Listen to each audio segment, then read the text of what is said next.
was I going to do? Yeah.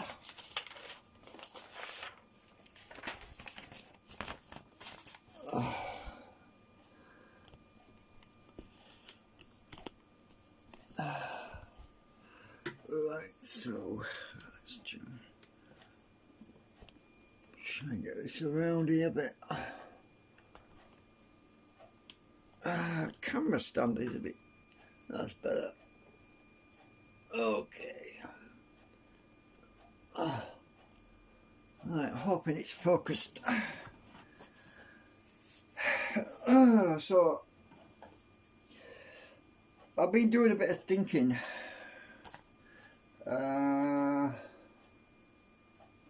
Last night.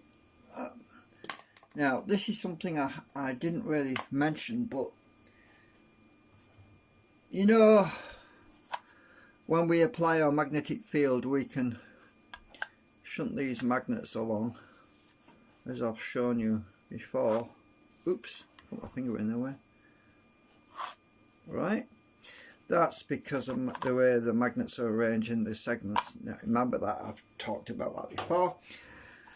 So what I was thinking was that instead of using a fixed magnet that propels this thing along, if we incorporate the magnet arrangement into the segments that go in my anti-drag motor. This is the previous one with steel shims in, by the way.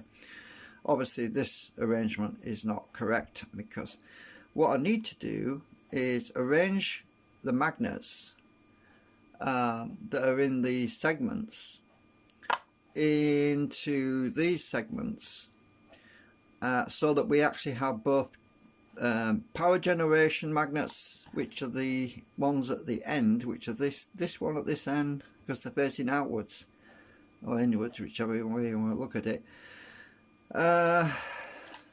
So these magnets here are facing inwards, so these magnets themselves would create the power generation, right?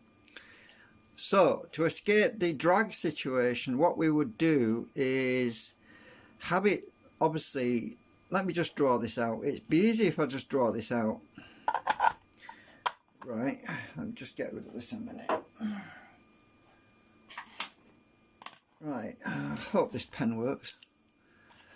Right, so the anti-drag canopies that I was talking about, let's just, oh, this pen doesn't want to work. Where's the other one? Oh, I think it's that one.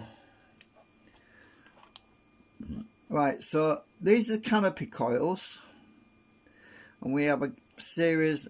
There's a gap because the coils are. Oh, hang on a sec. I'll just grab one of these. Let's just grab this canopy because it's got coils on it. This is one that's not installed, and so we have these deflectors on the back. So we have our coil here. This is one coil. It's wound around all the way around the back, all the way around, right? So this coil and this coil is this coil and this coil, right? So that's the termination point at the end, because they're in series, you see. So what we have, I don't know if you can see that very well. Let's have a look. I'll try zooming in a bit. Just a minute. See if I can zoom in. That might be a bit better. Okay, so we have this coil and this coil. Now, when you put a load on the coil, obviously what you normally have is equal opposite reaction against the magnets. Now, at the moment we have stator magnets that don't spin, which are static over here, right? Well, let's forget about those. Let's take them out of the equation and add the segmented magnet arrangement to our these segments, right? So what we have then is let's just try and draw this. We have a magnet there, we have a magnet over here. These are the magnets that generate power, but in between these magnets we have our, it's hard to draw this, I'll try and draw this. We have our magnets that will react to the Lenz's law, the equal opposite reaction, and by orientating these magnets in the right direction, as in, so let's say this is south, let's say this is north, right?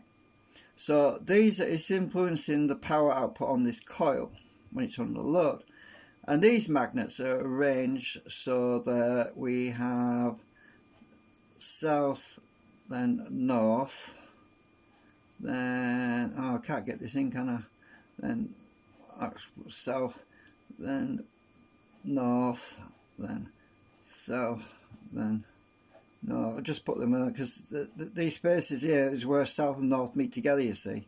Right, these faces, these two faces is where south and north are meeting. So it starts off, so this end has got north, then it flips around, we have a strong south field on this side because these two faces are both south, right? So this is south, then it goes to north, then it goes to south, then it goes to north and south and south. So when you have the equal opposite reactions, which is what normally causes drag on the system, instead of drag, it's going to self-propel itself along, because by orientating these magnets correctly, and obviously if this rotor is running in the right direction, and obviously this is the rotor and this is our segment area, like this sort of thing, right?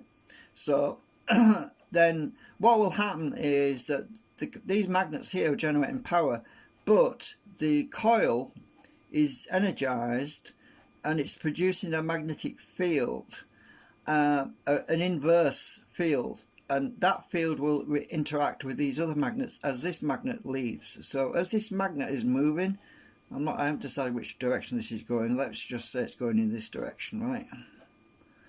Let's just think it's going. Let's just pretend it's going in that direction, right? So by orientating these magnets in the right orientation, so that it's south north, or we could flip them around and have it north south, whichever we want to try really to get the right effect. Because if it's the wrong way around, it's going to increase drag. But if they're the right way, if they're the correct way around, it will actually accelerate when it's under load, right? Because as you know, when we apply a magnetic field to this segment, it wants to move, right?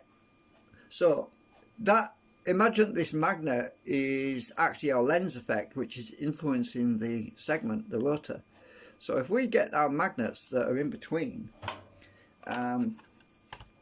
these magnets here, if we have them flipped in the right direction, then as the rotor is moving and this coil, this magnet is passing the coil, and it's inducing a back EMF, a back electromagnetic field onto these segment magnets, then these segment magnets are going to say, oh, hang on a minute, I want to go that way, which is forwards instead of backwards. So it's going to accelerate instead of slowing down, right?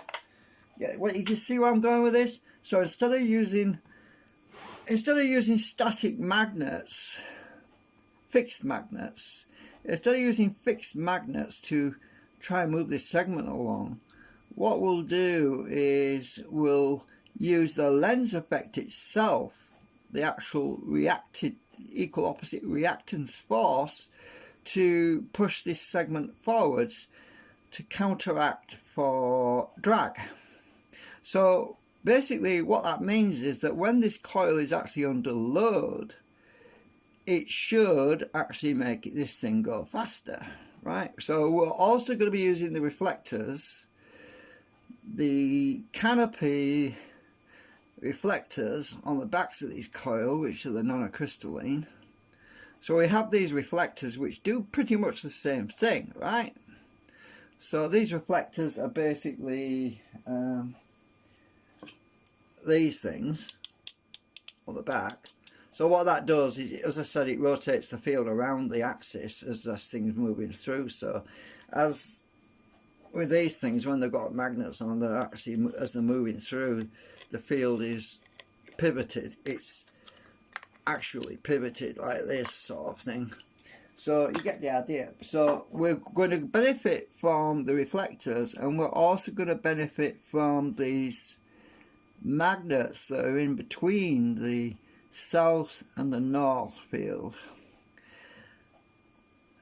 I think you can see where I'm going with this. So I was thinking about this last night. So that is what I've got to design. Obviously this is just a rough sketch. I mean, it's very crude. I'm going to arc it a bit more than that. So I need to have this in a nice arc, sort of like that, sort of arrangement, or like that, obviously. But I was going to look at using the weaker magnets, actually. These little crappy things that I bought, which were I got a partial refund on these things, because they're the wrong size. When I actually ordered these magnets, right, they were supposed to be, they were advertised as being these magnets, right? So I thought I was buying these magnets, but I ended up with these magnets, these little tiny things. I put them on this piece of paper. Oops. Well, I just stick them end to end so you can see the difference. You can see the difference. They're really thin, look. So I actually was ordering these magnets and ended up with these bloody magnets, and I complained to the eBay seller because they're freaking small. So at the time I already had my segments, well, these plastic 3D printed things, I already had them made, and I wasn't prepared to reprint all these things, which cost me a lot more money, with a lot of plastic. I didn't want to print another 6 of these because the guy sent me these freaking crappy magnets, and these are really weak anyway. But I can use these for the experiment, which is a good thing, because that means I've got to redesign this into that shape. So I'm going to do away with a hole. Obviously this has got a hole in the middle, which I can shrink down so I can get these are small, you see, so I better get a whole bunch of these all the way along here, this edge, right? And I think they're the right length, a bit short actually, but this should be alright.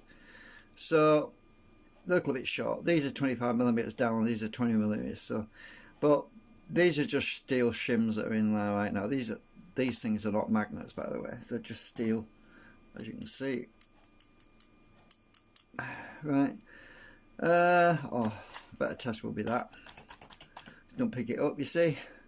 But anyway, so what I'm going to do is model this during the week. I didn't want to rush into it, you see. I spent a lot of time thinking about this, and I thought, well, I don't want to rush into doing it, because I was trying to think about all the different things that could go wrong, all the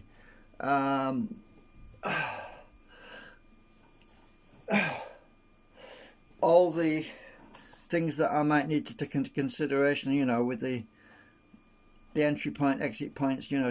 Now, as long as I get these angled right, obviously I could use the bigger ones, which I've got some of those left over. I'll be taking some of those out the stator anyway.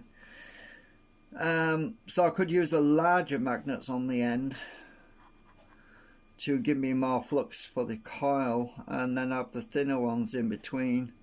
Might as well use them for summer, I suppose. So that's where we are at the moment. So anyway, I think that's it for now. I just wanted to explain it. Obviously the angle of these magnets, these on the end, we could maybe change them slightly so that they're more horizontally parallel to the coils, because it shouldn't matter too much. The only reason I angled them like that before was because as a magnet motor, was to increase the expulsion force. I can't say the word, but yeah, I might leave them at that pitch, at that angle. We'll have to see, because they seem to work pretty well. Actually, yeah, looking at it, I've actually got them the wrong way around. Yeah, they want to be pointing in anywhere, sort of. So instead of pointing that way, they want to be more like that, really. But you get the idea. So I'm pretty sure I can get that into the model without a big problem. So I thought I'd give you a heads up on that. So anyway, thanks for watching.